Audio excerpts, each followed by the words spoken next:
Thanks so much for that exceptionally warm and kind introduction, Jeremy. I appreciate it. So, hello, J Street. Thank you for this opportunity to speak with you today. I am so sorry that we're not able to get together in person. I wish we could shake hands and give hugs, and most of all, that we could be doing selfies. But even without those things, I am glad to have this chance to participate in this important conversation with you. First, let me thank you for the critical work that you do every day to advance our progressive values. For the past 13 years, since Jeremy Ben-Ami founded J Street, you have been a leader in ensuring that pro-Israel, pro-peace voices are represented and heard in our national political debate, and I am grateful for your leadership. We're at a critical juncture right now.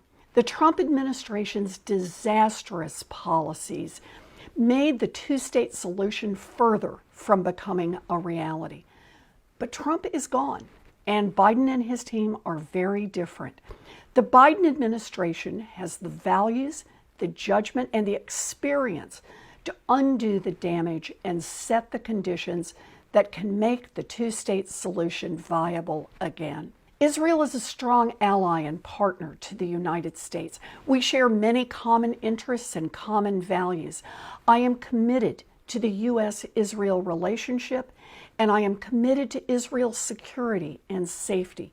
But one of the most sacred aspects of friendship is speaking honestly, and sometimes providing tough love. One example comes immediately to mind. As we recognize the critical importance of the U.S. relationship, it is critical also to recognize the moral imperative of Palestinian rights. The United States cannot stand for security, human rights, and dignity, and at the same moment turn a blind eye to the suffering of Palestinians under Israeli occupation.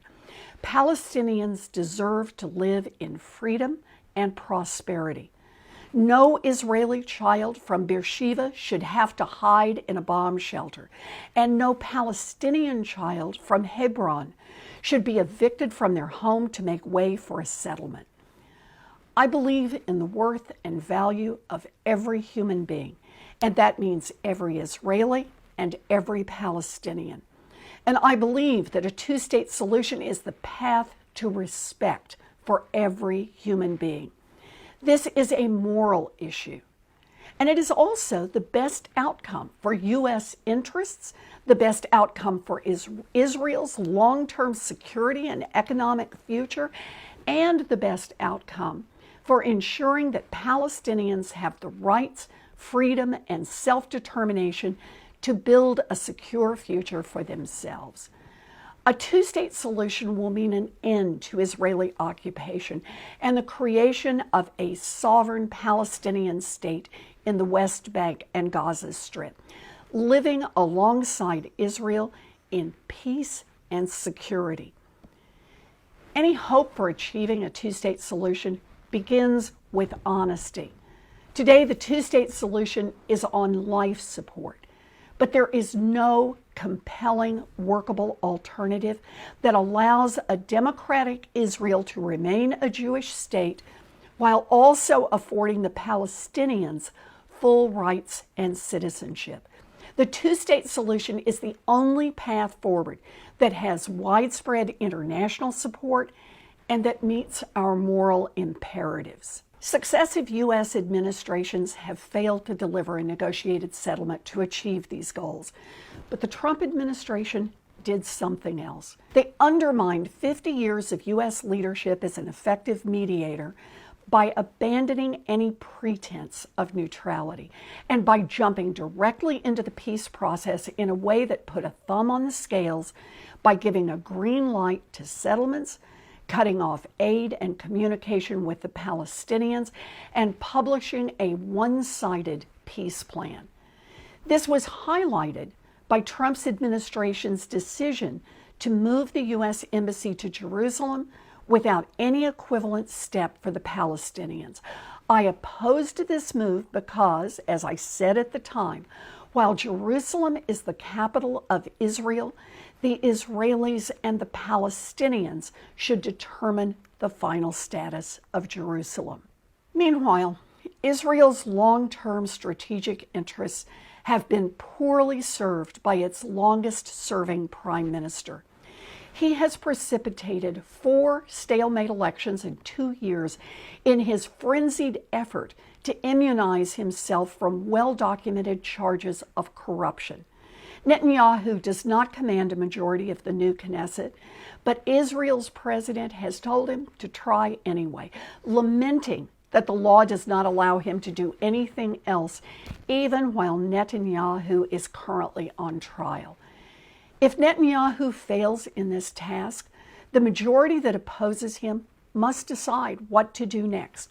Will they continue to fight among themselves and in the process prop up a corrupt leader who puts his own interests ahead of those of his country?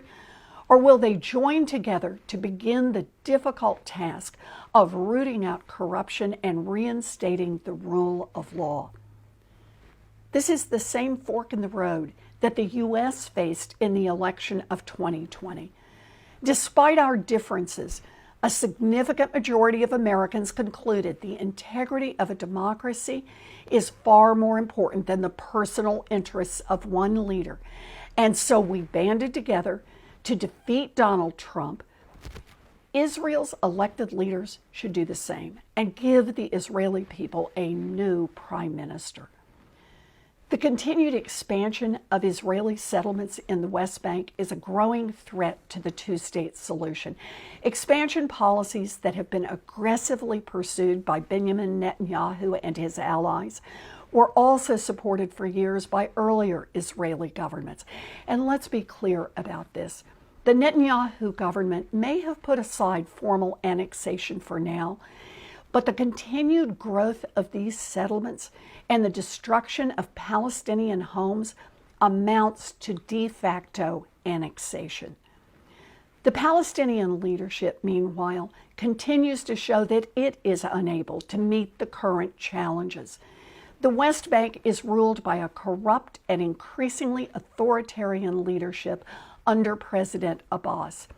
While he has shown a genuine commitment to nonviolence, he has also consistently failed to take real risks for peace. Gaza, meanwhile, is governed by Hamas, a terrorist organization that has yet to renounce violence. This internal political division and feckless governance within and among the Palestinians themselves remains a major impediment to peace. The obstacles to achieve the two-state solution are enormous, and they are many. In the past, U.S. administrations and members of Congress relied on the comfortable talking point that the parties must get together and work out their differences through negotiations. That approach is no longer enough. When the imbalance of power between the two sides is as vast as it is between Israel and the Palestinians, passive calls for a negotiated solution do little more than perpetuate the status quo. It is time to act. The United States should take immediate steps to improve the lives of both Israelis and Palestinians on the ground today, and to make a negotiated two-state solution more likely. One immediate step would be to insist that Israel do more to help Palestinians get vaccinated against the deadly threat of COVID-19. The success of Israel's vaccination program is an impressive and historic achievement. Israel today is the most vaccinated nation in the world. Amazingly, clubs and bars are reopening in Tel Aviv. This success stands in stark contrast to the West Bank and Gaza, which remain under lockdown as COVID-19 continues to spread out of control. Jewish settlers in the West Bank are receiving vaccinations, while few Palestinians have any access to life-saving shots. Israel controls the West Bank and all movement of people and goods that go in and out of the Palestinian territories, which means it has a moral and legal obligation under the Geneva Conventions as the occupying power to take on responsibility for vaccinating the population. Second, the United States should take steps to restore our relationship with the Palestinians and undo some of the damage done by the Trump administration. Now, President Biden took the first step last week by restoring funding to critical aid programs, but his administration should do more. We should immediately reopen the U.S. consulate to the Palestinians in Jerusalem and the PLO delegation office in Washington, D.C. Third, living our progressive values also means that we must not turn a blind eye to the humanitarian catastrophe in the Gaza Strip, where 2 million civilians are stuck between a repressive Hamas leadership that supports terrorism and an Israeli blockade that has devastated civilian and economic life. The Biden administration should press for immediate steps to increase access to water, electricity, and health care in the Gaza Strip, as well as support increased freedom of movement. We should then seek a political arrangement that ends the rocket attacks and blockade and that brings about the political reunification of Gaza with the West Bank. Fourth, we should talk about the elephant in the room: America's military assistance to Israel. I said earlier that I am committed to Israel's security, and I am. I support military assistance to Israel. But if we're serious about arresting settlement expansion and helping move the parties toward a two-state solution, then it would be irresponsible not to consider all of the tools we have at our disposal. One of those is restricting military aid from being used in the occupied territories. By continuing to provide military aid without restriction, we provide no incentive for Israel to adjust course. In addition to destroying Palestinian lives and livelihoods, the continued de facto annexation of the West Bank is one of the greatest long-term impediments to the two-state solution. If we don't solve that riddle, then we can't solve the problem. Critically, we also need to support the Palestinians in their efforts to hold elections. I get it. This one is hard because Hamas is a terrorist organization and it's likely going to win many seats. But the answer cannot be to stand in the way of democracy or to reject democratic outcomes that we don't like. The Palestinians remain divided between separate leaderships in the West Bank and Gaza. They continue to suffer under corrupt governance. These elections could play a meaningful role in addressing these problems, and we should support them. However, we must also insist that any new Palestinian government renounce violence if it is to expect American engagement.